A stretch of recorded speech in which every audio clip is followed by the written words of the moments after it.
Isang milyonarya ang nagbihis bilang kusinera at pumasok sa sarili niyang restaurant, ngunit walang nakakaalam kung sino talaga siya. Nanggilalas siya nang may nangyaring hindi inaasahan. Maya Santos ay tumayo sa harap ng malaking salamin sa loob ng kanyang marangyang apartment sa Bonifacio Global City, Manila. Sinukat niya ang kanyang bagong uniporme ng kusinera, iniayos ang puting goro sa kanyang mahabang itim na buhok na nakatali. Sa edad na 30 taon, ang matagumpay na negosyante at may-ari ng Lutong Pinoy restaurant chain ay handang simulan ang pinakamatapang na pakikipagsapalaran sa kanyang buhay. Kailangan kong malaman ang katotohanan, bulong niya sa sarili, habang huling beses na sinuri ang kanyang refleksyon. Hindi na siya si Maya Santos, ang milyonaryong may-ari ng restaurant chain. Ngayon, isa na siyang simpleng si Maya, isang baguhang kusinera na naghahanap ng trabaho. May malalim na paghinga, inihanda niya ang kanyang sarili para sa kanyang misyon. Nakatanggap siya ng sunod-sunod na mga ulat ng bumababang kalidad, mga reklamo ng mga customer, at ang hindi maipaliwanag na pakiramdam na may mali sa puso ng kanyang negosyo. Bilang isang hands-on na leader, nagpasya si Maya na ang tanging paraan para malaman ang tunay na nangyayari ay ang maging bahagi mismo ng operasyon, sa unang linya, kung saan wala siyang makakasalubong na o pinahiram na mga ngiti. Hawak ang simpleng bag, lumabas si Maya sa kanyang apartment at sumakay sa kanyang grab car papunta sa flagship restaurant ng Lutong Pinoy sa Makati. Hindi niya ginamit ang kanyang pribadong kotse dahil baka makilala siya ng ilang empleyado. Ang plano ay simple ngunit mapangahas, magpanggap bilang isang karaniwang empleyado, maranasan ang pang-araw-araw na mga hamon ng unang kamay, at tuklasin ang ugat ng mga problemang nakakaapekto sa kanyang negosyo. Pagdating sa restaurant, naramdaman ni Maya ang kakaibang kaba at kasabikan. Ang ingay ng kusina, ang amoy ng mga pampalasa, at ang tunog ng mga kasangkapan ay bumati sa kanya tulad ng isang pamilyar na simponya, ngunit sa hindi pamilyar na paraan. Sa unang pagkakataon, nasa kabilang linya siya, hindi bilang boss, kundi bilang isang nangarap na maging kusinero. Ikaw ba ang bago? Tanong ng isang matigas na boses. Humarap si Maya at nakaharap kay Eduardo, ang head chef. Ang kanyang masusing tingin ay agad na nagpadama sa kanya ng kakaiba. Ako si Maya. Nandito ako para sa posisyon bilang assistant cook, sagot niya, sinusubukang panatilihin ang kanyang kumpiyansa. Tinignan siya ni Eduardo mula ulo hanggang paa nang may pagdududa. Sige, pero dapat mong maintindihan, hindi kami tumatanggap ng mga pagkakamali dito. Kung hindi mo kayang sumabay, naroon mismo ang pinto, sabi niya, itinuturo ang labasan. Tumango si Maya, kinakagat ang kanyang dila para hindi sumagot. Ito ang eksaktong uri ng ugali na gusto niyang obserbahan at baguhin. Habang inaasahan siya ni Eduardo sa kanyang unang gawain, pagbabalat ng isang bundok ng patatas, napansin ni Maya ang tensyon sa paligid. Ang mga kusinero ay tahimik na nagtatrabaho, may mga ekspresyon ng stress at pagod. Hindi ito ang masigla at mapasyong kapaligiran na kanyang inasam para sa kanyang mga restaurant. Bigla, bumukas ang pinto ng kusina at pumasok si Antonio, ang manager ng restaurant. Ang kanyang presensya ay tila lalong nagpatindi sa tensyon. Bilisan niyo! Umusad kayo ng mas mabilis. Sa tingin ba ninyo maghihintay ang mga customer buong araw? Sigaw ni Antonio, ang kanyang boses ay umalingaw-ngaw sa buong kusina. Pinagmasdan ni Maya kung paano nag-alinlangan ang mga empleyado sa kanyang mga salita, pinabibilis ang kanyang mga galaw ng may halatang pagkabalisa. Noon niya natagpuan ang kanyang mga mata sa isang batang sauce chef, na nagbigay sa kanya ng isang mahinang ngiti ng pakikiramay. Ako si Rosa, bulong ng dalaga, lumapit kay Maya habang kunwari naghahanap ng isang bagay sa isang malapit na estante. Huwag kang mag-alala, masasanay ka rin o tatakas ka tulad ng iba. Ang mga salitang iyon ay umalingaw-ngaw sa isip ni Maya. Ilang mahuhusay na empleyado kaya ang nawala dahil sa ganitong toxic na kapaligiran. Malinaw na marami siyang trabahong dapat gawin, ngunit mas determinado siya ngayon na lutasin ang mga problema at baguhin ang kanyang pinakamamahal na Lutong Pinoy sa lugar na palaging pinangarap niya. Habang nagbabalat ng patatas, nagsimulang mag-isip si Maya ng kanyang plano. Obserbahan niya, matututo, at unti-unti, susubukang magpatupad ng mga sugle na pagbabago. Hindi ito magiging madali, ngunit handa siyang harapin ang anumang hamon na darating sa kanyang daan. Nang hapon na, habang ang restaurant ay naghahanda para sa dinner service, napagtanto ni Maya na ang kalidad ng mga sangkap ay hindi kasing husay ng inaasahan niya. Ang mga gulay ay hindi sariwa, ang mga karne ay hindi maayos na nakaimbak, at ang mga sauce ay parang galing sa instant mix kaysa sa scratch, na labag sa mga pamantayang itinakda niya para sa kanyang restaurant chain. Ano nang ginagawa mo? Tanong ni Eduardo nang makita niyang sinusuri ni Maya ang sauce na ginagawa ng isa sa mga kusinero. Pasensya na, sagot ni Maya. Napansin ko lang na ang sauce ay medyo manipis. Hindi ba dapat mas malapot ito para sa kare-kare? Nagulat si Eduardo sa kanyang obserbasyon. May punto ka. Sino ang nagturo sa iyo tungkol sa tradisyonal na kare-kare? Ang lola ko, sagot ni Maya nang may ngiti. Lagi niyang sinasabi na ang sikreto ng perpektong kare-kare ay nasa tamang pagkalapot ng sauce at sa tamang pagkagiling ng mga mani. Tumanggo si Eduardo, medyo impressed. Mukhang may alam ka pala. Sige, ipakita mo sa akin kung paano mo gagawin. Ito ang pagkakataon na hinihintay ni Maya. Sa susunod na 30 minuto, ipinakita niya kay Eduardo kung paano gumawa ng authentic na kare-kare sauce mula sa scratch, gamit ang mga pangunahing sangkap sa halip na mga instant mix. Hindi niya sinabi na ito ang orihinal na resipe na ginamit ng lutong Pinoy bago nagkaroon ng mga pagbabago. Yenen, hindi masama, sabi ni Eduardo matapos tikman ang sauce. Ngunit mas mahal at mas matagal gawin ito. Pero mas masarap, hindi ba? Tanong ni Maya. At hindi ba't yan ang dahilan kung bakit pumupunta ang mga tao sa restaurant para sa masarap na pagkain na hindi nila kayang gawin sa bahay? Bago pa makasagot si Eduardo, dumating na naman si Antonio sa kusina, mukha'y masama ang tingin. Anong nangyayari dito? Bakit kayo naglalaro sa halip na naghahanda para sa dinner service? Hindi kami naglalaro, sagot ni Eduardo. Sinusubukan lang namin ang bagong approach sa kare-kare sauce. Bagong approach, sabi ni Antonio halatang inis. Wala tayong oras para sa mga eksperimento. Gamitin ang standard procedure at bilisan. May kwota tayong dapat mahit ngayong gabi. Nang umalis si Antonio, nagkatinginan sina Maya at Eduardo. Ganyan siya palagi, tanong ni Maya. Mas masahol pa, bulong ni Eduardo. Ang kwota at gastos lang ang mahalaga sa kanya. Ang kalidad. Pangalawa na lang iyon. Ngayon mas naintindihan na ni Maya kung bakit bumababa ang kalidad ng pagkain sa kanyang restaurant. Ngunit bago pa siya makaisip ng solusyon, may pumasok na lalaki sa kusina na nagpabilis sa tibok ng kanyang puso. Matangkad, malapad ang balikat, at may mapangarap na mga mata, ang lalaki ay nag-utos ng otoridad at respeto sa sandaling pumasok siya. Magandang gabi sa lahat, bati niya, ang kanyang boses ay malalim at kalmado, isang malaking kaibahan sa sigawan ni Antonio. Nandito na si Chef Marco, bulong ni Rosa kay Maya. Siya ang executive chef ng buong restaurant chain, ipinadala ng head office para suriin ang operasyon dito. Napakagaling niyang chef, at napakagwapo pa, dagdag niya, bahagyang namumula. Napalunok si Maya. Si Chef Marco Reyes, ang pinakapinagkakatiwalaang executive chef niya, ang taong personal niyang ni-recruit mula sa isang prestigious restaurant sa Singapore. Ang taong hindi pa niya nakakakilala ng personal dahil laging si Antonio ang nakikipag-usap sa kanya kapag bumibisita siya sa restaurant bilang si Maya Santos, ang may-ari. Ngayon, nakatayo siya sa harap niya bilang isang simpleng assistant cook at hindi niya alam kung paano i-react. Ikaw ang bago, hindi ba? Tanong ni Chef Marco, lumapit kay Maya. Ako si Marco Reyes. Welcome sa Lutong Pinoy. Habang nakikipagkamay siya kay Chef Marco, naramdaman ni Maya ang isang matinding kilabot sa kanyang gulugod. Hindi niya alam kung ito ay dahil sa takot na makilala o sa hindi maipaliwanag na atraksyon sa lalaking ito. Sa anumang kadahilanan, alam niyang ang kanyang simpleng misyon ay biglang naging mas komplikado. Ang hindi niya alam ay may nanonood sa kanya mula sa isang sulok ng kusina, isang pamilyar na mukha na nagulat sa pagkakakita sa kanya. Isang taong maaaring magsiwalat ng kanyang lihim bago pa man niya simulan ang kanyang investigasyon. Ang sumunod na ilang araw ay naging isang serye ng mga pagtuklas para kay Maya. Naobserbahan niya ang bawat aspeto ng restaurant, mula sa kalidad ng mga sangkap, sa paraan ng paghahanda ng pagkain, hanggang sa interaksyon ng staff sa isa't isa. Ang kanyang mga suspetsa ay nakumpirma, ang restaurant ay bumababa sa kalidad at moral dahil sa hindi magandang pamumuno ni Antonio at sa mga shortcut na ipinatutupad niya para lang makatipid. Si Chef Marco, sa kabilang banda, ay isang hininga ng sariwang hangin.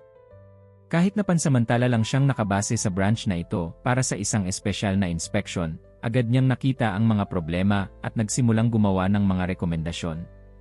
Ang problema ay hindi pinapakinggan ni Antonio ang mga ito. Nagwawala na naman si Antonio dahil sa mga gastusin, bulong ni Rosa kay Maya habang naghahanda sila ng mga sangkap para sa lunch service. Tinanggihan niya ang suggestion ni Chef Marco na bumili ng mas magandang klase ng alamang para sa bagoong. Sabi niya masyadong mahal daw. Hindi ba niya nakikita na ang kalidad ng pagkain ang dahilan kung bakit nagbabalik-balik ang mga customer? Tanong ni Maya, hindi makapaniwala sa pamamahala ni Antonio. Para sa kanya, ang mga numero lang ang mahalaga, sagot ni Rosa. Basta't pumapasok ang pera, masaya na siya. Hindi niya maintindihan na baka isang araw, wala ng customer na babalik dahil sa bumababang kalidad ng pagkain natin. Habang nagtatrabaho, laging napapansin ni Maya ang presensya ni Chef Marco. May isang kakaibang karisma sa kanya, isang kombinasyon ng kumpiyansa at kababaang loob na bihirang makita sa mga executive chef. Hindi siya nagsisigaw tulad ng ibang chef, pero nakukuha niya ang respeto ng lahat sa kusina. Isang hapon, habang naghahanda si Maya ng mga gulay, lumapit sa kanya si Chef Marco. Maya, hindi ba, tanong niya, ang kanyang boses ay banayad ngunit puno ng otoridad. Opo, Chef, sagot ni Maya, sinusubukang magtago ng kaba sa kanyang tinig. Napakatindi ng kanyang pangamba na baka makilala siya ni Marco, kahit na wala pa silang personal na pagkikita bilang Maya Santos ang may-ari at Marco Reyes ang executive chef. Napansin ko kung paano ka nagtatrabaho, sabi ni Marco. May natural kang talent at pag-unawa sa lutuing Pilipino. Saan ka natuto magluto? Sa lola ko po, sagot ni Maya, hindi kailangang magsinungaling tungkol dito. Siya ang nagturo sa akin ng lahat ng alam ko tungkol sa pagluluto. Lagi niyang sinasabi na ang sekreto sa masarap na pagkain ay hindi lang sa sangkap kundi sa pagmamahal na inilalagay mo sa bawat putahe. Ngumiti si Marco, ang kanyang mga mata ay kumikinang. Matalino ang lola mo. Yan din ang paniniwala ko. Kaya ako naiinis kay Antonio at sa kanyang mga shortcut. Ang lutong Pinoy ay dating kilala sa authentic at dekalidad na pagkain. Gusto kong mabawi iyon. Kung pahihintulutan niyo po, Chef, may ilang ideya po ako kung paano mapapabuti ang ilang dish natin, sabi ni Maya, nagsisimulang mabuhayan. Talaga? Gusto kong marinig ang mga yon, sagot ni Marco, tunay na interesado. Sa susunod na 30 minuto, nagbahagi si Maya ng ilang ideya na ang totoo ay ang mga orihinal na recipe na siya mismo ang lumikha para sa restaurant chain. Nakinig si Marco ng mabuti, tumango, at minsan ay nagdagdag ng kanyang sariling suggestion. Napakaganda ng mga ideya mo, Maya, sabi ni Marco nang matapos sila. Gusto kong subukan natin ang ilan sa mga ito. Ngunit kailangan nating kumbinsihin si Antonio. Sa tingin mo ba papayag siya? Tanong ni Maya. Mahirap pero susubukan natin, sagot ni Marco. Sa ngayon, gusto kong isama ka sa special project na ginagawa ko. Nagde-develop ako ng bagong menu para sa upcoming food festival. Gusto mo bang maging bahagi nito? Naramdaman ni Maya ang kasiyahan sa kanyang dibdib. Ito ang perpektong pagkakataon para makaimpluwensya sa direksyon ng restaurant. Opo, Chef. Isang karangalan po iyon para sa akin. Magaling. Magkita tayo pagkatapos ng shift ngayong gabi, sabi ni Marco bago bumalik sa kanyang workstation. Habang pinapanood siyang umalis, hindi mapigilan ni Maya ang pakiramdam ng kilig at pagkakasala. Alam niyang dapat ay nakatuon siya sa kanyang misyon na obserbarahan ang restaurant, pero hindi niya maiwasan ang maapektuhan ng presensya ni Marco. May gusto sa iyo ang chef, bulong ni Rosa, lumalapit sa kanya na may mapanukso ng ngiti. Ano? Hindi. Trabaho lang ito, sagot ni Maya, namumula. Yenan, kung ikaw ang nagsasabi, sabi ni Rosa, hindi na kumbinsi. Ngunit nakikita ko kung paano niya ka tinitingnan. At kung paano mo siya titingnan. May spark. Bago pa makasagot si Maya, pumasok si Antonio sa kusina, mukhang masama ang tingin. Anong nangyayari dito? Bakit kayo nagkukwentuhan? Bumalik sa trabaho, sigaw niya. Nagkatinginan sina Maya at Rosa bago bumalik sa kanilang mga trabaho. Habang nagtatrabaho, napag-isipan ni Maya ang kanyang sitwasyon. Dumating siya dito para imbestigahan ang restaurant, ngunit ngayon ay nalilito na siya dahil sa kanyang namumuong damdamin para kay Chef Marco. Paano niya pipigilan ang kanyang sarili na madala ng emosyon at manatiling nakatuon sa kanyang tunay na layunin? Pagkatapos ng shift, naghintay si Maya sa likod ng restaurant, kung saan sinabi ni Chef Marco na magkita sila. Ang langit ay namumula na sa paglubog ng araw, nagbibigay ng magandang liwanag sa bakuran ng restaurant. Sorry, natagalan ako, sabi ni Marco, lumalabas sa pinto. Kailangan kong asikasuhin ang ilang papeles. Okay lang po, Chef, sagot ni Maya. Ano po ba ang gusto ninyong pag-usapan tungkol sa food festival? Una sa lahat, pwede bang Marco na lang kapag tayong dalawa lang, sabi niya, ngumingiti. Pakiramdam ko matanda ako kapag tinatawag mo akong chef sa labas ng kusina. Naramdaman ni Maya ang init sa kanyang mga pisngi. CJ. Marco. So, ang food festival, simula ni Marco, habang naglalakad sila sa paligid ng bakuran. Gusto kong ipakita ang tunay na pagkaing Pilipino, hindi yung version na gustong isulong ni Antonio para makatipid. Nag-iisip ako ng isang menu na nagbibigay pugay sa ating kulinaryang pamana, gamit ang mga tradisyonal na teknike at mga dekalidad na sangkap. At sa nakita ko sa iyo, sa tingin ko maaari kang maging mahalagang bahagi nito. Ako, tanong ni Maya, nagtataka. Pero isa lang akong assistant cook. Alam kong may higit pa sa iyo kaysa sa ipinapakita mo, sabi ni Marco, tinitingnan si Maya ng mabuti. May pangunawa ka sa pagkain Pilipino na hindi karaniwang nakikita sa mga baguhang chef. Minsan nga, pakiramdam ko pamilyar ka sa akin, na parang nagkita na tayo noon. Napalunok si Maya, umaasang hindi siya nakilala ni Marco. Siguro nagkasalubong tayo sa ibang restaurant o food event ni. Siguro nga, sabi ni Marco, mukhang hindi lubos na kumbinsido. Anyway, gusto kong i-develop natin ang menu para sa food festival. Karamihan sa mga regular customer ay magiging e-guests. Napaka-importante nito para sa reputasyon ng lutong Pinoy. Habang pinag-uusapan nila ang kanilang mga ideya para sa menu, lalo pang nahihilig si Maya kay Marco. Hindi lang siya isang mahusay na chef, mayroon siyang tunay na pagmamalasakit para sa pagkain Pilipino at sa pagpapalaganap nito. Ang kanyang dedikasyon at pasyon ay kapansin-pansin at nakakahawa. Nang mapansin niyang bumababa ang temperatura, inilabas ni Marco ang kanyang jacket at inilagay ito sa mga balikat ni Maya. Salamat, sabi ni Maya, napapaligiran ng kanyang init at pabango. Walang anuman, sagot ni Marco. Hindi ko napansin na lumalalim na ang gabi. Dapat na kitang ihatid pa uwi. Hindi na kailangan, sabi ni Maya, biglang kinakabahan. Hindi siya pwedeng umuwi sa kanyang marangyang condo unit sa IIS dahil malalaman ni Marco kung sino siya talaga. Malapit lang ang tinutuluyan ko at pwede akong sumakay ng jeep. Hindi pwede yon, jeep ni Marco. Gabi na. Ihahatid kita. Saan ka ba nakatira? Naglabas ng mabilis na kasinungalingan si Maya, sa may Guadalupe area lang. Pero talaga, okay lang ako. Guadalupe. Doon din ang daan ko, sabi ni Marco. Wala nang argumento. Ihahatid kita. Alam ni Maya na kailangan niyang umisip ng ibang plano. Alam mo, tama ka. Salamat. Pero pwede bang bumaba na lang ako sa may palengke? May bibilhin pa ako para sa almusal bukas. Sige ba, sagot ni Marco, medyo nagtataka sa kanyang pag-aalinlangan. Habang sumasakay sila sa kotse ni Marco, nagsimulang mag-alala si Maya. Paano niya maitatago ang kanyang tunay na pagkatao habang lumalalim ang kanyang relasyon kay Marco? Alam niyang isang araw, kailangan niyang aminin ang katotohanan. Pero hindi pa ngayon, hindi pa habang nagsisimula pa lang niyang maintindihan ang tunay na nangyayari sa kanyang restaurant. Habang tumatakbo ang kotse patungo sa Guadalupe, tinignan ni Maya ang profile ni Marco sa gabi. Ang kanyang matangkad na ilong, makapal na kilay, at determinadong panga, lahat ay nagbibigay diin sa kanyang kagwapuhan. Kumabog ang kanyang dibdib, at naramdaman niya ang isang emosyon na hindi niya naramdaman sa mahabang panahon, kilig. Pagdating ng food festival, ipapakita natin kay Antonio at sa lahat kung gaano talaga kasarap ang pagkain Pilipino kapag ginawa ng tama, sabi ni Marco, biglang bumasag sa katahimikan. Sagot ni Maya, pinipilit ang kanyang sarili na magtuon sa trabaho sa halip na sa kanyang namumuong damdamin. Ipapakita natin sa kanila. Ngunit sa likod ng kanyang isipan, alam ni Maya na nasa isang mapanganib na laro siya. Kapag nalaman ni Marco ang katotohanan, mawawala ba ang pagtingin niya sa kanya? Maaari ba niyang pagkatiwalaan ang lalaking ito ng sapat para sabihin ang kanyang tunay na pagkakakilanlan? Ang hindi niya alam, habang pinapanood siya ni Marco mula sa gilid ng kanyang mata, may sarili rin siyang mga lihim na hindi pa niya handa ibahagi. Umaga pa lang ay masigla na ang kusina ng lutong Pinoy.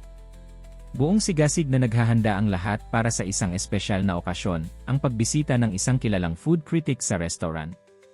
Batid ng lahat ang kahalagahan ng araw na ito, lalo na't naging sunod-sunod ang mga negatibong review ng lutong Pinoy sa nakalipas na mga buwan. Si Antonio ay pabalik-balik sa kusina, nagbabantang parurusahan ang sinumang magkakamali sa kanilang trabaho. Kailangan nating makakuha ng magandang review. Kapag hindi, siguradong kakausapin ako ng may-ari at hindi ko gustong mangyari yon, sigaw niya, hindi nalalaman na ang mismong may-ari ay nakatayo lang ilang metro ang layo sa kanya. Nahihirapang pigilan ni Maya ang kanyang sarili na sabihan si Antonio na siya ang boss, ngunit alam niyang kailangan niyang panatilihin ang kanyang pagkakakilanlan. Sa halip, nagtuon siya sa paghahanda ng mga sangkap para sa mga special dishes na ay serve sa food critic. Maya, tawag ni Chef Marco, lumapit sa kanya. Gusto kong ikaw ang tumulong sa akin sa paghahanda ng ating signature dish, ang kare-kare royale. Natigilan si Maya. Ang kare-kare royale ay ang pinakasikat na dish ng lutong Pinoy na personal niyang ginawa at pinerpekto. Ito ang dish na nagbigay sa kanyang restaurant chain ng unang spotlight sa food scene sa Maynila. Ngayong gusto ni Marco na siya ang tumulong sa paghahanda nito, hindi niya alam kung dapat ba siyang maging masaya o kabahan. Ako po, Chef. Pero hindi ba dapat si Eduardo ang tumulong sa inyo? Siya ang head chef dito, sagot ni Maya. Si Eduardo ay abala sa ibang dishes. At nakita ko kung paano ka gumawa ng kare-kare sauce noong isang araw.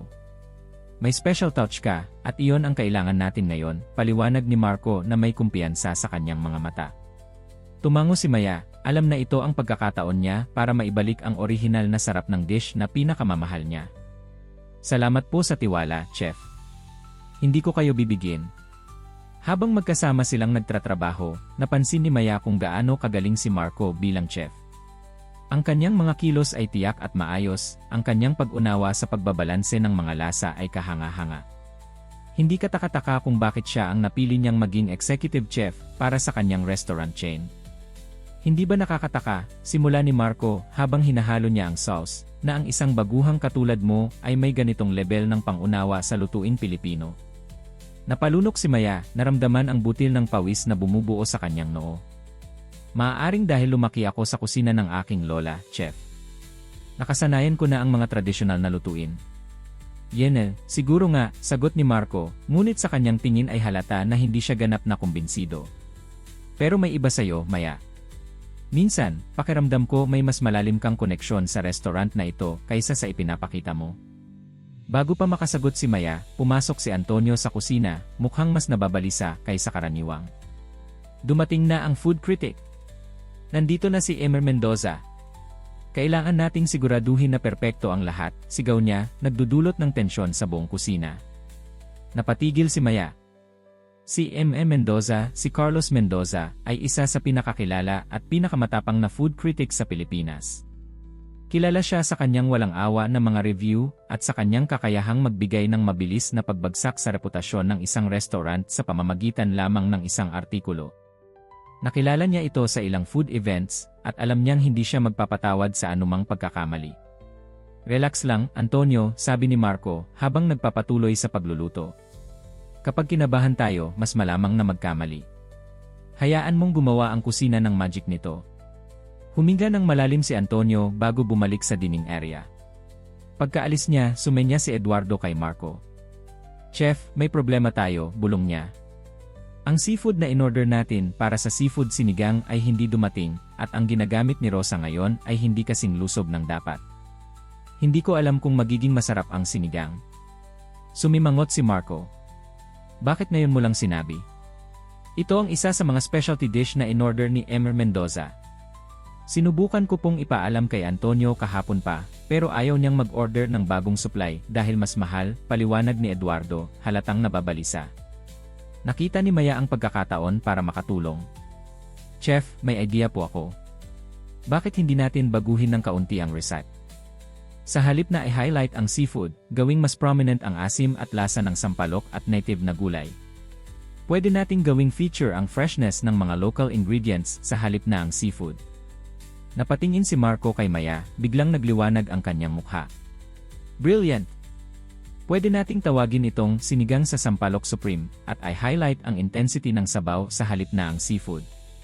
Agad silang nagtrabaho para i-adjust ang recipe. Maya ay gumawa ng malakas na sampalok base, habang si Marco ay nagluto ng iba pang sangkap. Ang kanilang pagtutulungan ay parang isang maayos na sayaw, bawat galaw ay sumasabay sa isa't isa. Maya, ang husay mo talaga, sabi ni Marco habang tinitikman niya ang sabaw. May natural kang talent sa pagluluto. Pakiramdam ko, pwede kang maging isang executive chef balang araw. Ngumiti si Maya, alam na nasa kanya na ang posisyon na yon. Salamat, chef. Natuto lang talaga ako sa mga tamang tao. Nang dumating na ang oras para iserve ang mga putahe kay Emer Mendoza, lumapit si Antonio kay Maya at Marco. Chef, nag-decide po ako na ako mismo ang mag-serve at mag-explain ng mga putahe kay Emer Mendoza. Mahusay ako sa pakikipag-usap sa mga kritik. Kumunot ang noo ni Marco. Sigurado ka? Hindi ba mas maganda kung ang mismong chef ang mag-explain ng vision at execution ng mga putahe? Huwag kang mag-alala, sagot ni Antonio may mapanghamon na tono. Alam ko kung paano makuha ang loob ng mga kritik. Ipaubaya mo na lang sa akin ito. Pagkaalis ni Antonio, bumuntong hininga si Marco. Hindi ako comfortable sa approach niya. Minsan, parang hindi niya naiintindihan ang essence ng pagkain na niluluto natin. Bakit hindi ka lumabas at personal na makipag-usap kay Emer Mendoza pagkatapos niyang tikman ang mga putahe, suhestyon ni Maya. Sabihin mo na gusto mong personal na malaman ang kanyang feedback. Magandang ideya yan, sagot ni Marco, ngumingiti kay Maya. Salamat. Habang hinihintay nila ang reaksyon ng food critic, napansin ni Maya na si Antonio ay patuloy na bumabalik sa kusina, mukhang mas nababalisa sa bawat pagbalik. Hindi siya masyadong nagsasalita, bulong ni Antonio kay Marco. Mahirap basahin ang reaksyon niya. Normal lang yan, sagot ni Marco. Mga professional critic ay madalas tahimik habang kumakain para makapag-focus sa pagkain. Pagkatapos ng mahigit isang oras, natapos na ni Emer Mendoza ang kanyang meal. Ayon kay Antonio, uminom siya ng tubig, nagpunas ng bibig, at nagsimulang magsulat ng mga tala sa kanyang notebook. Ito na ang pagkakataon natin, sabi ni Marco kay Maya. Halika, samahan mo ako. Ako, tanong ni Maya kinakabahan. Pero bakit ako? Dahil gusto kong makilala ka niya. Ikaw ang dahilan kung bakit naging successful ang sinigang at kare-kare royale, paliwanag ni Marco. Napaisip si Maya. Kung sasama siya kay Marco, maaaring makilala siya ni Emer Mendoza, na nakasalamuhan na niya sa ilang food events bilang si Maya Santos, ang may-ari ng Lutong Pinoy. Ngunit hindi rin siya pwedeng tumanggi ng hindi magdudulot ng suspetsa. Sige, chef, sagot niya sa huli, nagpapasya na haharapin na lang niya ang anumang mangyayari. Paglapit nila sa mesa ni Emer Mendoza, agad na tumayo si Antonio para ipakilala si Marco. Emer Mendoza, ito po si Chef Marco Reyes, ang aming executive chef. Gusto niya pong personal na malaman ang inyong feedback. Ah, Chef Reyes, sabi ni Emer Mendoza, nag-aalok ng kamay para makipagkamay. Narinig ko na ang tungkol sa'yo. Ikaw ang executive chef na inimport ni Maya Santos mula sa Singapore, hindi ba? Opo, sagot ni Marco, nakipagkamay. At ito po si Maya, isa sa aming pinakamahusay na bagong kusinero. Siya po ang tumulong sa akin sa pagluluto ng kare-kare royale at sinigang na inyong tinimtiman. Nang humarap si Maya kay Emer Mendoza, nakita niya ang pagkakilala sa mga mata ng kritik. Sandaling natigilan si Emer Mendoza, nalalaki ang mga mata bago nagbago ang kanyang ekspresyon at naging neutral muli. Maya? Napaka-interesting na pangalan, sabi ni Emer Mendoza, may bahagyang pagpipigil ng ngiti. Kamusta naman ang karanasan mo dito sa Lutong Pinoy? Napakaganda po, sagot ni Maya, nagpapasalamat na hindi sinabi ni Emer Mendoza ang kanyang tunay na pagkakakilanlan. Nakakatuto po ako ng marami kay Chef Marco at sa ibang staff. Interesante, sabi ni Emer Mendoza, halatang nasisiyahan sa sitwasyon. At ano naman po ang feedback ninyo sa aking mga putahe, Emer Mendoza? Tanong ni Marco, hindi napapansin ang tensyon sa pagitan ni Maya at ng food critic. Well, Chef Reyes, sasabihin ko na lang sa review ko. Pero sige, bibigyan kita ng preview, sabi ni Emer Mendoza, naka-lean forward. Ang kare-kare royale ay bumalik sa dating kalidad nito, masarap, authentic, at tunay na sumasalamin sa essence ng lutuing Pilipino. Ang sinigang naman ay isang revelasyon, napakatapang ng lasa, at napakagandang alternative sa tradisyonal na seafood sinigang. Ngumiti si Marco, halatang relieved. Salamat po. Iyan po ang aming goal dito sa Lutong Pinoy, ang maghatid ng authentic na lutuing Pilipino na may modern twist. Ngunit, dagdag ni Mendoza, may mga ibang dishes na malayo sa standard na inaasahan ko mula sa isang restaurant na may reputasyon tulad ng Lutong Pinoy. Ang quality ay hindi consistent, at obvious na may mga shortcut na ginagawa. Napatingin si Antonio kay Maya at Marco, halatang nag-aalala. Mendoza, sigurado po akong may explanation. Hindi ko kailangan ng explanation, malim, putol ni Mendoza. Nakita ko kung paano nagde-deteriorate ang quality ng Lutong Pinoy sa nakalipas na mga buwan. Ang tanong ko lang ay kung alam kaya ito ng may-ari. Naramdaman ni Maya ang kakaibang tensyon sa hangin. Alam niyang ito ang pagkakataon para baguhin ang takbo ng kanyang restaurant. Mendoza, simula niya, iniisip pa kung dapat ba niyang ibunyag ang kanyang tunay na pagkakakilanlan. Sigurado po akong gagawin ng may-ari ang lahat para maibalik ang dating kalidad ng Lutong Pinoy. Tiningnan siya ni Mendoza nang may kakaibang tingin, tila nag-udyok sa kanya na sabihin ang katotohanan. Ngunit sa huli, napagpasyahan ni Maya na hindi pa ito ang tamang oras. May mas kailangan pa siyang malaman tungkol sa nangyayari sa kanyang restaurant bago niya ibunyag ang kanyang tunay na pagkakakilanlan. Sigurado ako dyan, sagot ni Mendoza, isang maliit na ngiti sa kanyang labi. Napaka-interesante ng mga nangyayari sa Lutong Pinoy ngayon. Abangan ko ang mga susunod na development. Habang papalayo si Mendoza, naramdaman ni Maya ang matinding paghinga ni Marco sa tabi niya. Mukhang may pag-asa pa tayo, sabi niya. Salamat sa tulong mo, Maya. Hindi ko alam kung paano, pero para bang may magic ka sa pagluluto. Ngumiti si Maya, alam na hindi magic kundi personal na kaalaman ang kanyang puhunan. Walang anuman, chef. Ginagawa ko lang ang trabaho ko. Habang bumabalik sila sa kusina, napansin ni Maya ang masama at mapaghinala na tingin ni Antonio sa kanya. May kung anong bagay sa kanyang mata na nagpapahiwatig na hindi siya lubos na naniniwala sa kanyang simpleng pagkakakilanlan bilang baguhang kusinero. Maya, tawag niya. Gusto kitang makausap mamaya. Privately. Tumango si Maya. Alam na ang unang tunay na pagsubok sa kanyang misyon ay paparating na matapos ang pagkakataon nila kay Mendoza, nagkaroon ng tensyon sa restaurant. Si Antonio ay mas mainitin ang ulo kaysa dati at halata ang kanyang pagdududa kay Maya.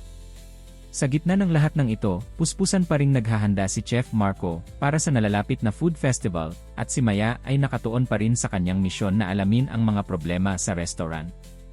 Nang matapos ang shift ng mga staff, lumapit si Antonio kay Maya. Sundan mo ako sa opisina, utos niya, ang kanyang boses ay matigas at walang emosyon. Habang sinusundan niya si Antonio papunta sa maliit na opisina sa likod ng kusina, nakaramdam si Maya ng kaba sa kanyang dibdib. Handa na ba siyang aminin kung sino siya talaga? O dapat ba niyang ipagpatuloy ang kanyang pagkukunwari?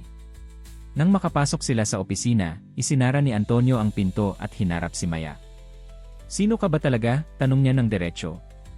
Ano po ang ibig niyong sabihin? Sagot ni Maya, sinusubukang kumalma. Huwag mo akong gawing tanga, sabi ni Antonio, ang kanyang tinig ay puno ng galit. Napapansin ko ang mga tingin mo sa paligid, ang paraan ng iyong pagsusuri sa bawat aspeto ng restaurant. Hindi ka nagmumukhang baguhang kusinero. Kung tutuusin, parang alam mo na ang gagawin bago pa man sabihin sa'yo. Napalunok si Maya. Nagtatrabaho lang po ako ng mabuti. Hindi ko po alam kung ano ang ibig ninyong sabihin. Ang tanong ko, patuloy ni Antonio, lumapit ng kaunti, ay kung sino ang nagpadala sa iyo dito. Si Ima Santos ba? Ipinadala ka ba niya para maniktik sa akin? Nagulat si Maya sa direksyon ng usapan. Akala ni Antonio ay isa siyang insili na ipinadala ng may-ari, hindi niya alam na ang may-ari mismo ang kaharap niya. Sa isang banda, maaari niyang gamitin ito bilang cover. Ilalim, wala po akong pakialam sa politika ng restaurant. Gusto ko lang magtrabaho at matuto ng pagluluto. Kung hindi niyo po gusto ang trabaho ko, pwede akong umalis, sagot niya, strategic na inilalagay ang bola sa kampo ni Antonio. Tumitig si Antonio sa kanya ng ilang sandali bago bumuntong hininga. Hindi ko sinasabing kailangan mong umalis. Sa katunayan, magaling ka. Sobrang magaling na. Kaya ako nagdududa. Salamat po sa compliment pero wala po kayong dapat ikabahala, sabi ni Maya. Nandito lang po ako para magtrabaho. Sige, sabi ni Antonio, medyo humuhupa ang galit ngunit nananatili ang pagdududa sa kanyang tinig. Pero tatandaan mo ito, pinapanood kita. At kapag nalaman kong may hidden agenda ka, siguradong hindi maganda ang kahihinatnan mo dito. Paglabas ni Maya sa opisina, nakaramdam siya ng kakaibang sensasyon, bahagi takot, bahagi relief. Nakaiwas siya sa unang pagsubok, ngunit alam niyang mas magiging maingat si Antonio mula ngayon. Maya! Nandito ka pa pala, boses ni Marco ang umalingaw mula sa kabilang dulo ng hallway. Kanina pa kita hinahanap. Napalitan ang kaba sa dibdib ni Maya ng kilig nang makita niya si Marco na papalapit. Chef, sorry po. May kaunting usapan lang po kami ni Emerlim. Tungkol saan? Tanong ni Marco, mukhang nag-aalala. Wala naman po, regular evaluation lang daw po, kasinungalingan ni Maya. Ano po ba ang kailangan nyo? Gusto ko sanang ipakita sa iyo ang final menu para sa food festival, sagot ni Marco, ngumingiti. Naisama ko halos lahat ng iyong suggestion. At gusto ko ring sabihin na napili kita bilang aking assistant para sa event. Talaga po? Tanong ni Maya, tunay na nagulat at natuwa. Salamat po sa tiwala. Nararapat lang yon, sabi ni Marco. Ikaw ang dahilan kung bakit mas maganda ang magiging menu natin. At saka gusto kitang makasama, dagdag niya, ang huling bahagi ay sinabi ng mas mahina. Naramdaman ni Maya ang pag-init ng kanyang mga pisngi. Gusto ko rin pong makasama ka, Chef Marco. Ngumiti si Marco, at sa saglit na iyon, nakalimutan ni Maya ang lahat ng kanyang alalahanin. Gusto mo bang makita ang menu? Nasa office ko. Sige po, sagot ni Maya, at sinundan si Marco patungo sa kanyang office. Pagpasok nila sa opisina ni Marco, napansin ni Maya kung gaano ito kaorganizado at malinis, kaibahan sa kalat na opisina ni Antonio. Sa dingding ay nakasabit ang ilang certificate at award, kasama ang ilang larawan ni Marco, kasama ang mga kilalang chef, at mga personalidad sa industriya ng pagkain. Umupo ka, alok ni Marco, itinuro ang upuan sa harap ng kanyang mesa. Pasensya na sa kalat. Kalat. Ang linis nga po ng opisina ninyo, komento ni Maya. May kaunting sihi ako pagdating sa cleanliness, sagot ni Marco habang kinukuha ang folder mula sa drawer. Lalo na sa kusina. Naniniwala akong ang malinis na workspace ay nagdudulot ng mas magandang pagkain at mas mahusay na creativity. Sang-ayon ako dyan, sabi ni Maya. Ganyan din po ang sinasabi ko lagi sa aking di. Natigilan siya, muntik nang masabi na ganoon din ang pinapaalala niya sa kanyang restaurant managers. Sayong, tanong ni Marco, nakapagtaas ng kilay. Sa aking mga kasama sa bahay, bawi ni Maya. Dating nagtatrabaho ako sa food catering business ng pamilya ko bago ako nag-apply dito. Kaya pala may natural ka ng understanding sa mga restaurant operations, sabi ni Marco. Ngayon, mas may sense. Habang ipinakikita ni Marco ang menu, napansin ni Maya kung gaano siya ka-passionate sa kanyang trabaho. Bawat detalye ng menu ay pinag-isipan ng mabuti, mula sa combination ng mga flavor hanggang sa presentation. Nakakahawa ang kanyang enthusiasm, at naramdaman ni Maya na lumalalim ang kanyang paghanga sa kanya. At ito ang highlight ng menu, ang bagong version ng iyong sinigang sa sampalok supreme, sabi ni Marco, itinuro ang huling item sa menu. Talagang impressive ang ideya mo doon. Hindi ko alam kung paano mo naisip yon, pero pwede mong maging signature dish. Actually, Marco, nagsimula si Maya, nagsisimulang maging uncomfortable sa mga papuri para sa mga dish na siya mismo ang nag-design bilang may-ari. Karamihan ng mga ideya ko ay nakuha ko lang mula sa iba't ibang restaurant na pinuntahan ko noon. Hindi ako naniniwala dyan, sagot ni Marco, nakatingin diretso sa kanyang mga mata. May unique approach ka sa Filipino cuisine. May sarili kang identity bilang chef, at iyon ang gusto kong in-nurture. Naramdaman ni Maya ang guilt sa kanyang dibdib. Gusto niyang sabihin ang katotohanan kay Marco, pero natatakot siya sa kanyang magiging reaksyon. Paano kung magalit siya at maramdaman na ginamit niya lang siya? May problema ba? Tanong ni Marco, napansin ang pagbabago ng kanyang ekspresyon. Wala naman po, sagot ni Maya. Na-overwhelm lang po ako sa tiwala ninyo sa akin. Maya, sa simula pa lang, alam kong may espesyal sa'yo, sabi ni Marco, ang kanyang boses ay mas malambot. Hindi lang sa pagluluto. May something sa'yo na hindi ko mapaliwanag. Lumapit si Marco kay Maya, ang kanilang mga mukha ay ilang pulgada na lang ang layo sa isa't isa. Mula noong una kitang nakilala, hindi kita maalis sa isip ko. Alam kong hindi professional ang sasabihin ko, pero gusto kita, Maya. Hindi lang bilang chef, kundi bilang ikaw. Bago pa makasagot si Maya, naramdaman niya ang mga labi ni Marco sa kanya.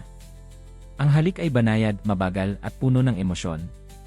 Sa sandaling iyon, nawala lahat ng kanyang mga duda at takot at nagpadala siya sa sandali. Nang maghiwalay sila, pareho silang humihingal ng bahagya. Pasensya na, sabi ni Marco. Hindi ko dapat ginawa yon. Huwag kang mag-sorry, sagot ni Maya. Gusto ko rin ang nangyari. Talaga? Tanong ni Marco, ang kanyang mukha ay nagliwanag. Akala ko ako lang. Hindi, Marco. Ako rin, amin ni Maya.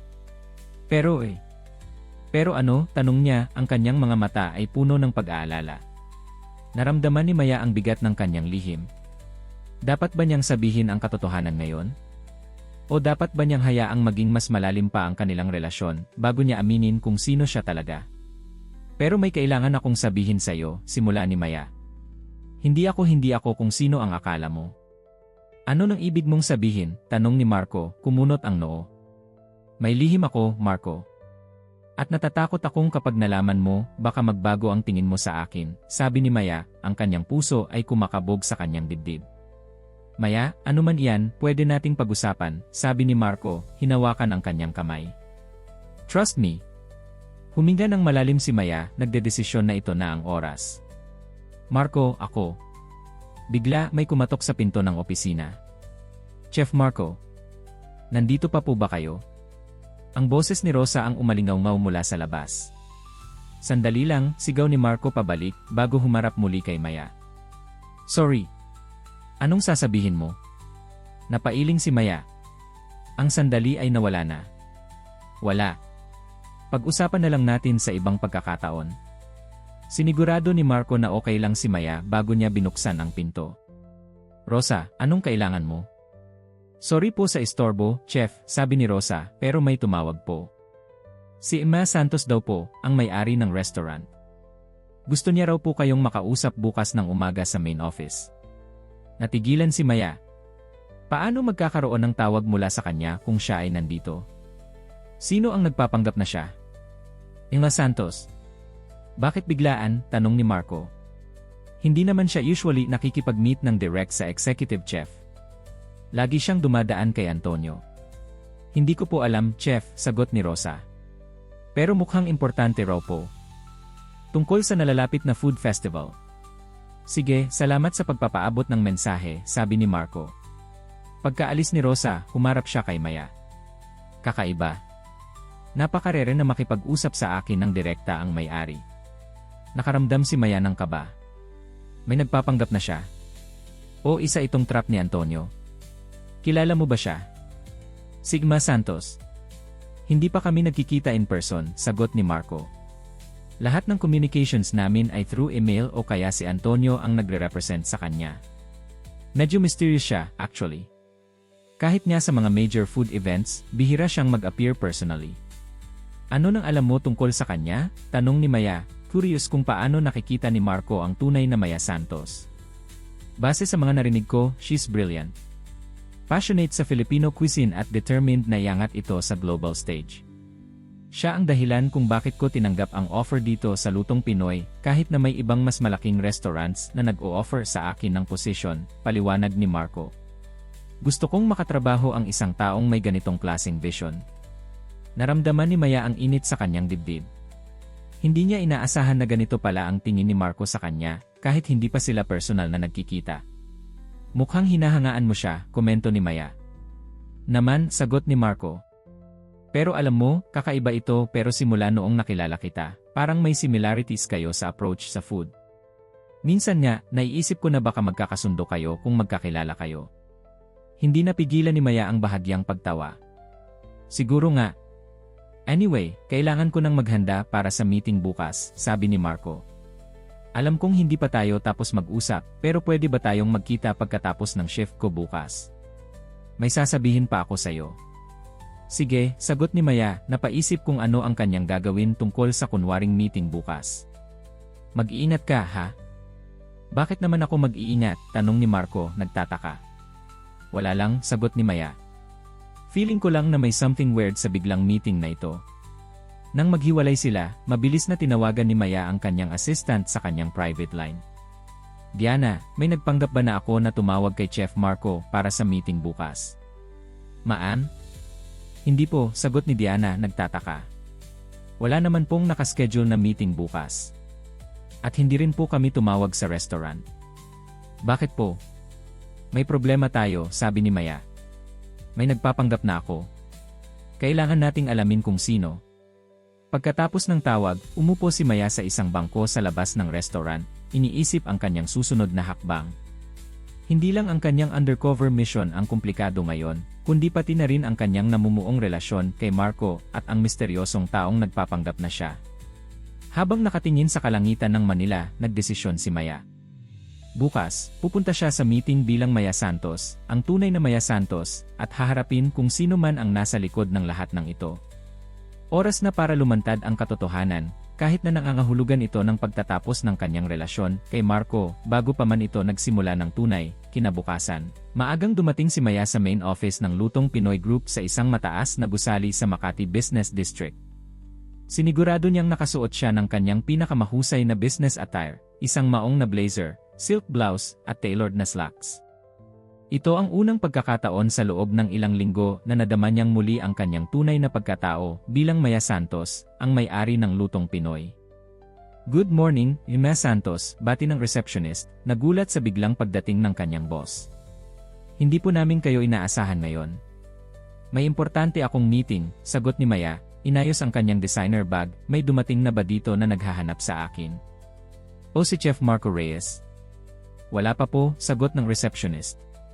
Pero may nagpa-schedule nga po ng meeting sa conference room para sa inyo at kay Chef Reyes ngayong alas 9. Sino ang nag-schedule? Tanong ni Maya, kumunot ang noo. Si Emma Alimpo mula sa Makati branch. Napaisip si Maya. Si Antonio ang nasa likod nito. Ano ang motibo niya?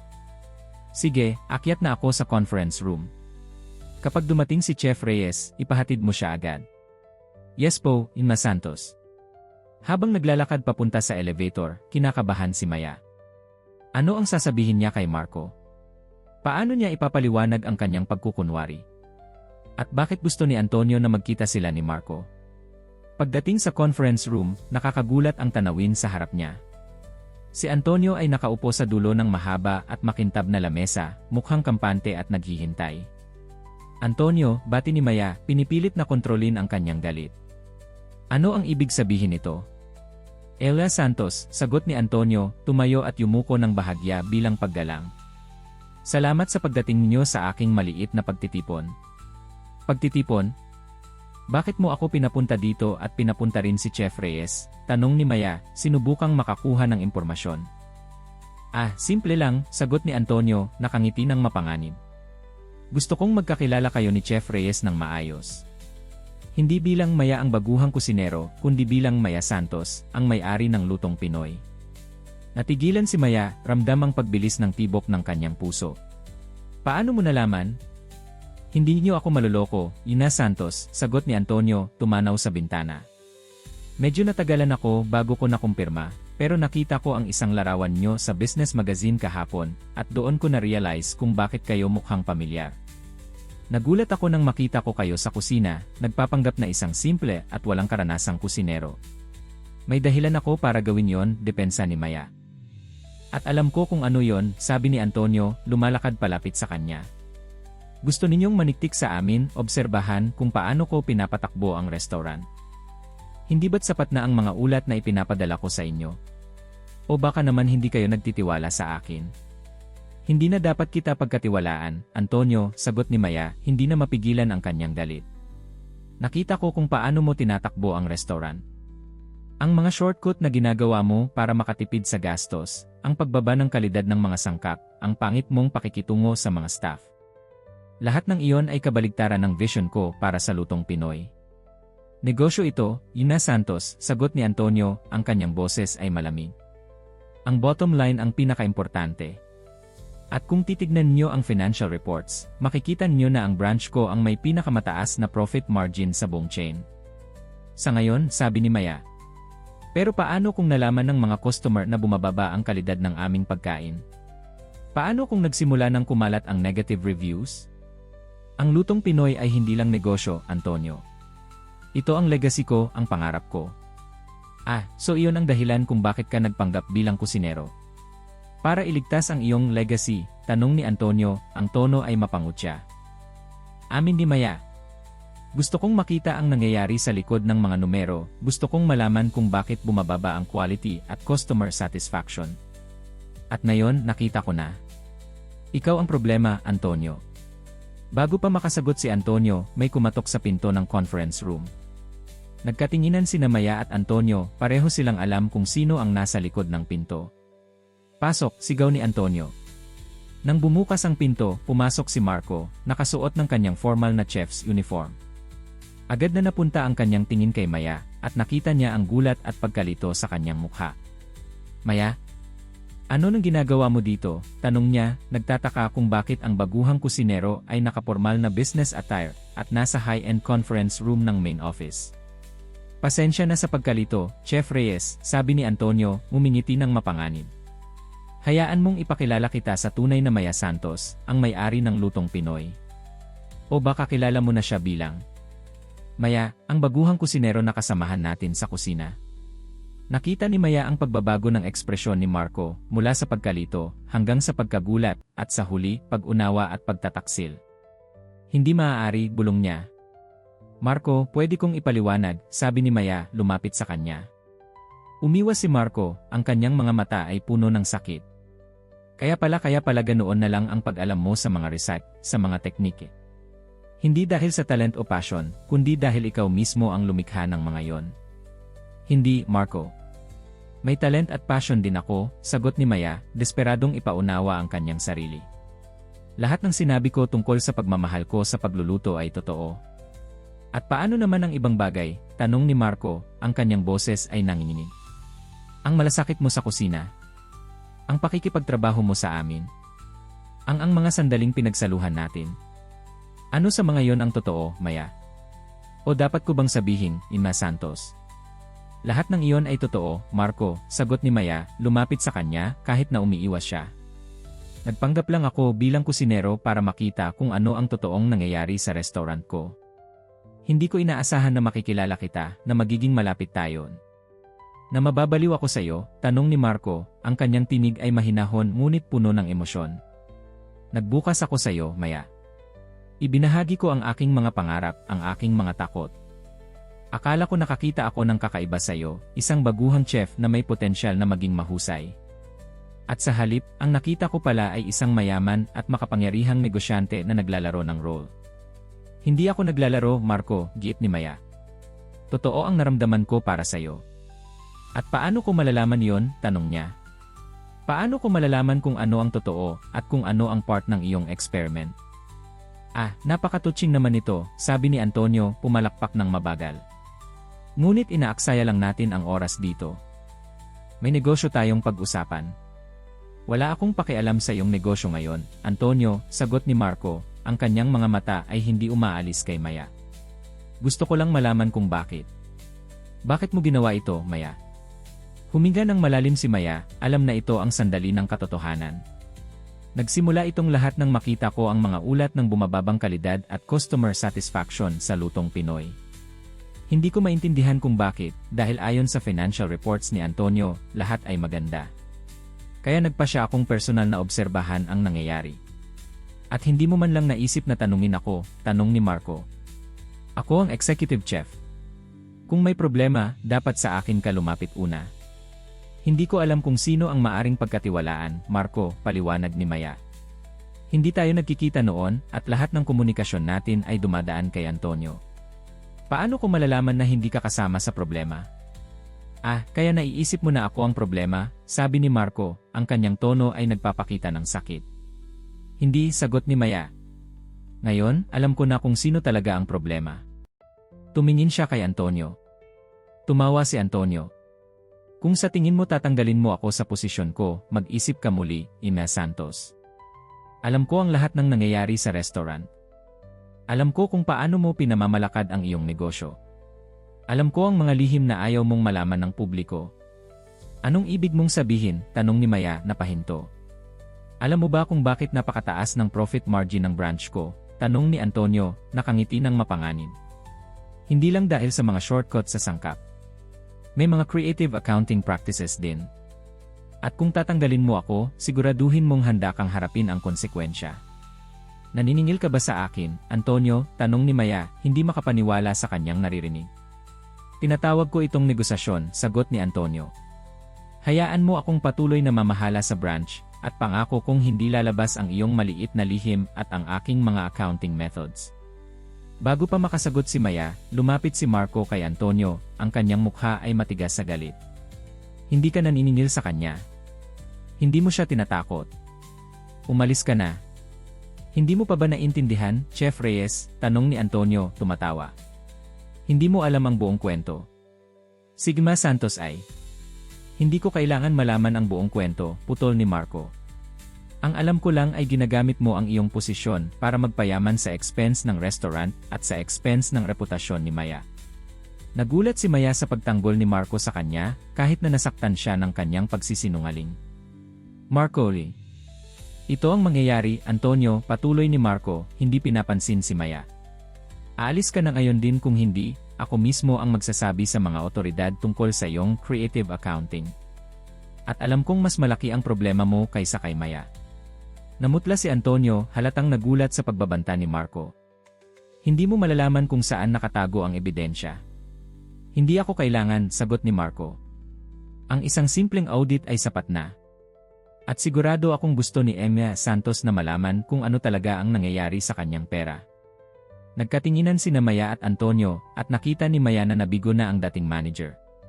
Hindi pa ito tapos, bulong ni Antonio bago lumabas ng conference room, isinara ang pinto ng malakas. Nang magsarili sina Maya at Marco, nabalot sila ng mabigat na katahimikan. Hindi alam ni Maya kung paano sisimulan ang pag-uusap, kung paano hihilingin ang kanyang pangunawa at patawad. Marco, simula niya. Maraming salamat sa pagtanggol sa akin. Hindi mo kailangang gawin yon. Hindi ko ginawa iyon para sa iyo, sagot ni Marco, ang kanyang tinig ay malamig pa rin. Ginawa ko iyon dahil ayaw kong makita ang isang corrupt na manager na nagwawasak ng isang restaurant na pinaghirapan kong pagandahin. Gayunpaman, salamat, sabi ni Maya. At gusto kong humingi ng tawad. Hindi ko sinasadyang saktan ka o lokohin ka. Ang totoo, nang makilala kita, lahat ng plano ko ay nagbago.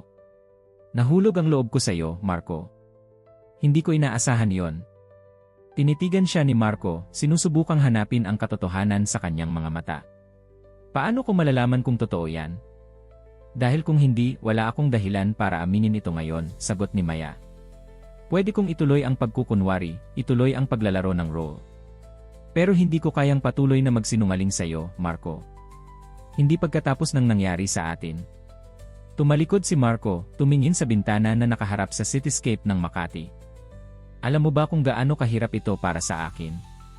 Naramdaman ko na may koneksyon tayo, Maya. Isang koneksyon na hindi ko pa naramdaman sa ibang tao. Naramdaman ko rin iyon, sagot ni Maya, lumalapit sa kanya. At totoo iyon, Marco.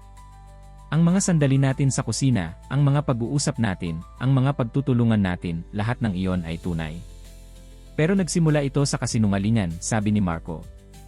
Paano ko maaasahan na hindi magkakaroon ng iba pang kasinungalingan? Dahil wala nang dahilan para magsinungaling, sagot ni Maya. Narito na ang lahat ng katotohanan. Ako si Maya Santos, may-ari ng Lutong Pinoy. Nahulog ang loob ko sa aking executive chef. At handa akong gawin ang lahat para ipakita sa kanya kung gaano ako kaseryoso. Humarap si Marco kay Maya, ang kanyang ekspresyon ay mas malambot na. Kailangan ko ng panahon, Maya.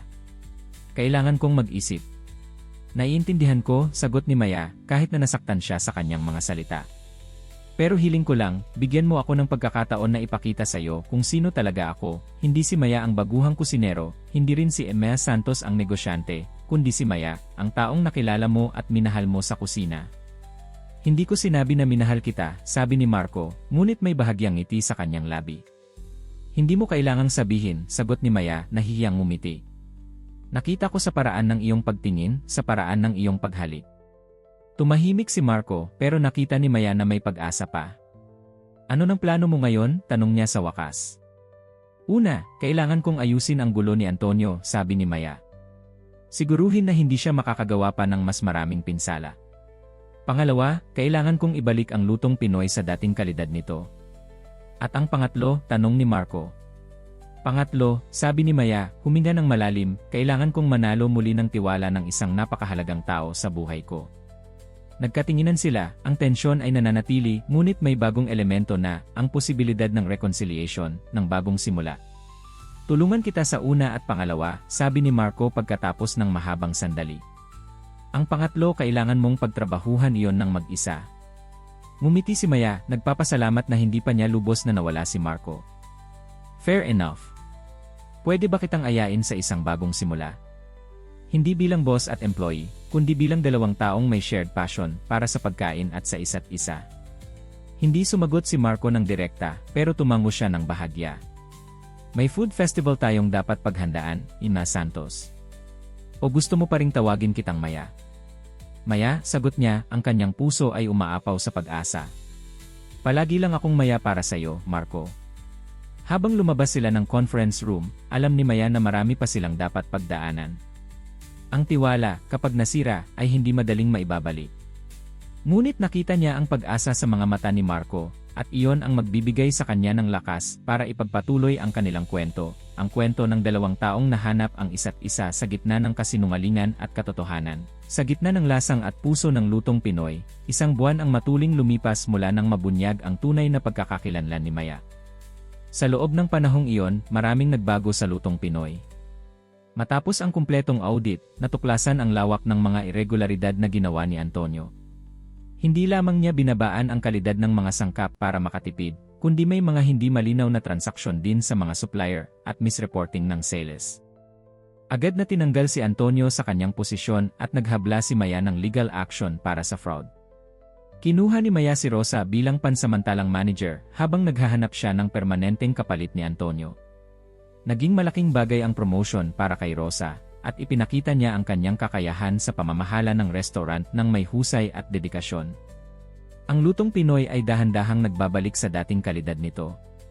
Ipinatupad ni Marco ang mga bagong recipe at standards sa kusina, at nagtatrabaho siya ng malapit sa lahat ng staff para masiguro na naiintindihan nila ang kahalagahan ng paggamit ng dekalidad na sangkap at tradisyonal na cooking methods. Ngunit kahit na umuunlad ang restaurant, ang relasyon ni Maya at Marco ay nananatiling komplikado. Nakikita nila ang isa't isa araw-araw dahil si Maya ay nagpa siyang maging mas hands-on sa pamamahala ng kanyang flagship branch, ngunit ang kanilang mga interaksyon ay formal at profesional. Ang dating init at malasakit na naramdaman nila para sa isa't isa ay tila napalitan ng malamig na paggalang.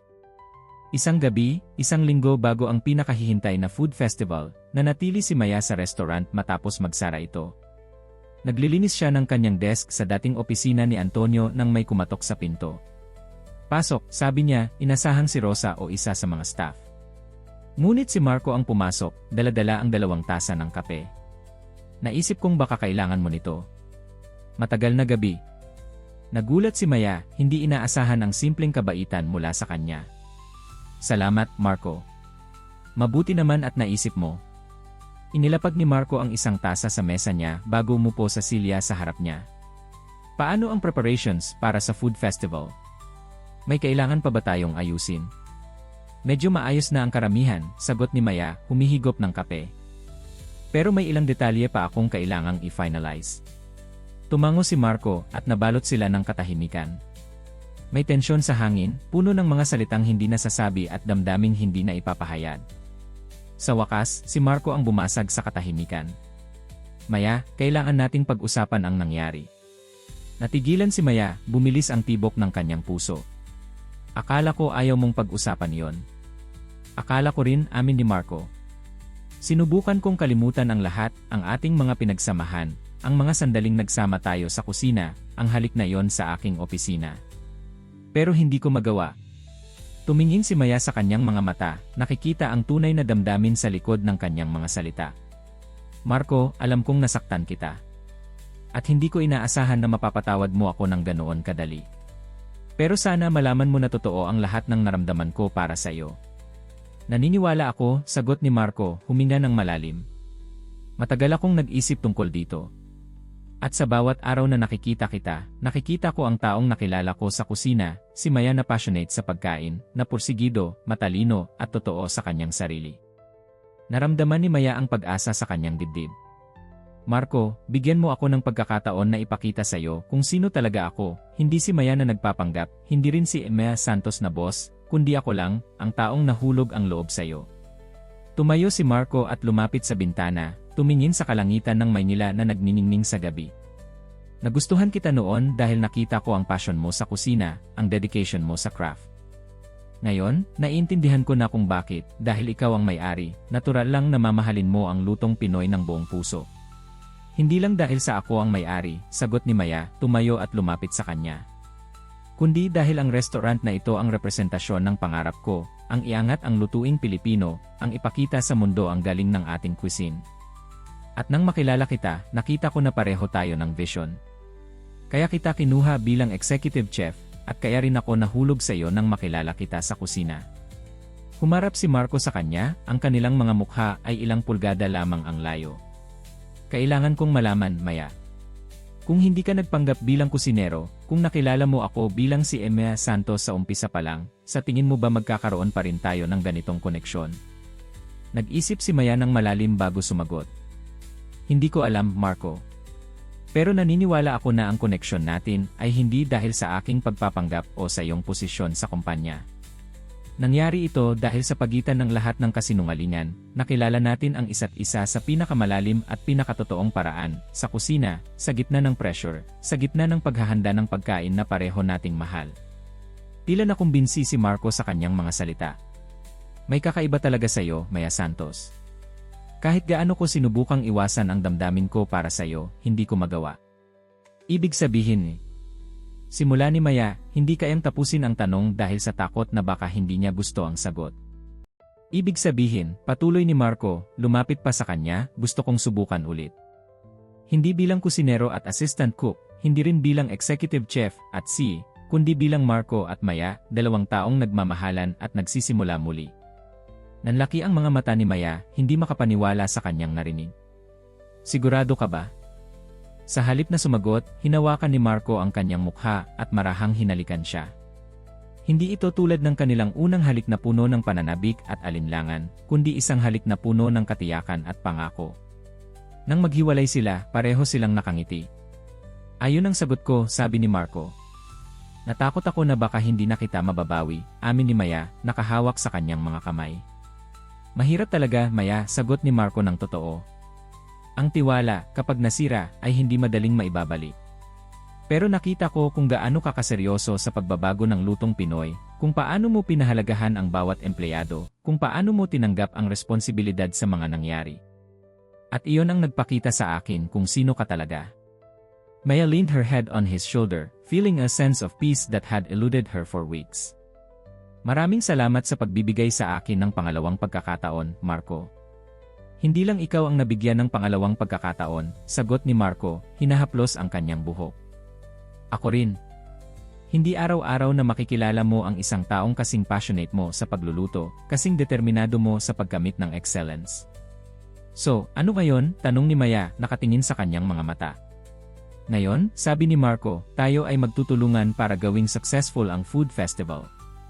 At pagkatapos noon tignan natin kung saan tayo dadalhin ng relasyon natin. Gusto ko yon, sabi ni Maya, mumingiti. Dumating ang araw ng food festival. Ang Lutong Pinoy Grand Filipino Cuisine Festival ay idinaos sa isang malaking events venue sa Bonifacio Global City. Ang lugar ay puno ng mga stall na nagpapakita ng iba't ibang lutuing Pilipino mula sa iba't ibang rehiyon ng bansa. Ang Lutong Pinoy ay may pinakamalaking booth sa gitna, kung saan ipinapakita nila ang kanilang bagong at improved menu. Si Maya at Marco ay abala sa pag-oversee ng operasyon, sinisigurado na bawat dish ay perpekto bago ito i-serve sa mga bisita. Si Rosa ay nasa harap, mabilis at mahusay na namamahala sa mga customer at e-guests. Napakaganda ng turnout, sabi ni Maya kay Marco habang tinitingnan nila ang maraming taong pumipila sa kanilang booth. Hindi ko inaasahan na magiging ganito karami ang dadalo. Dahil sa social media campaign natin, sagot ni Marco. At sa word of mouth na kumakalat na bumabalik na ang dating sarap ng lutong Pinoy. Ngumiti si Maya, proud sa accomplishment ng kanyang team. Hindi ko magagawa ito nang wala ka, Marco. Ikaw ang tunay na dahilan kung bakit bumabalik ang lutong Pinoy sa dating glory nito. Hindi lang ako, sagot ni Marco. Ikaw, ako, si Rosa, si Eduardo, at ang buong team. Ginawa natin ito ng sama-sama. Habang abala sila sa paghahanda ng food festival, may lumapit na lalaki kay Maya. Inga Santos. Maya Santos. Humarap si Maya at nakilala si Emma Mendoza, ang food critic. Len Mendoza, thank you for coming. Kumusta na po kayo? Mabuti naman, sagot niya, mumingiti. At mukhang mabuti rin kayo. Hindi na kayo nagpapanggap bilang kusinero ngayon? Namula si Maya habang napatingin si Marco sa kanya ng may ngiti. Hindi na po. Natuto na ako sa aking pagkakamali. Hindi naman pagkakamali iyon, sabi ni M.M. Mendoza. In fact, napaka-bold at noble ng ginawa mo. Hindi lahat ng restaurant owner ay gagawa ng ganoon para sa kanilang negosyo. Salamat po, sagot ni Maya. Pero hindi ko na kailangang gawin yun ngayon. May tiwala na ako sa aking team, lalo na sa aking executive chef. Tumingin siya kay Marco ng may pagmamahal. Napansin ko nga, sabi ni M.M. Mendoza, nakatingin sa kanilang dalawa ng may ngiti. Anyway, hindi ako nandito para maniktik. Nandito ako para tikman ang inyong bagong menu at isulat ang isang magandang review. Sigurado ako na hindi ka mabibigo, sabi ni Marco, inalok ang kanyang kamay para makipagkamay. Welcome sa bagong lutong Pinoy. Pagkatapos makipag-usap kay M.M. Mendoza, bumalik sina Maya at Marco sa kanilang trabaho.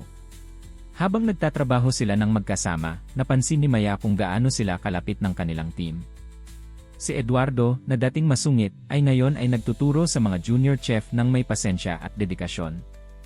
Si Rosa ay namumukod tangi bilang manager, nag-iisip ng mga bagong paraan para mapabuti ang serbisyo at customer experience. Tingnan mo sila, bulong ni Maya kay Marco. Ito ang team na palaging pinangarap ko. At ito rin ang team na pinangarap ko, sagot ni Marco. Isang team na may malasakit sa pagkain, sa isa't isa, at sa vision ng restaurant. Habang nagpapatuloy ang gabi, ang food festival ay naging isang malaking tagumpay. Lahat ng booth ng Lutong Pinoy ay puno ng mga customer, at ang feedback sa bagong menu ay overwhelmingly positive. Si M.M. Mendoza ay nakita nilang paulit-ulit na bumabalik para tikman ang iba't ibang dish, laging may ngiti sa kanyang mukha. Sa gitna ng kasiyahan at tagumpay, hinila ni Marco si Maya sa isang tahimik na sulok ng venue. Maya, may sasabihin ako sa'yo. Ano yon? Tanong ni Maya, medyo kinakabahan sa seryosong tono ng kanyang boses. Nitong nakaraang buwan, habang nagtatrabaho tayo ng magkasama para sa food festival, nakita ko kung gaano kaseryoso ang iyong dedikasyon sa lutong Pinoy at sa pagpapabuti ng restaurant, simula ni Marco. At habang nagtatrabaho tayo ng magkasama, mas lalo akong nahuhulog sa iyo.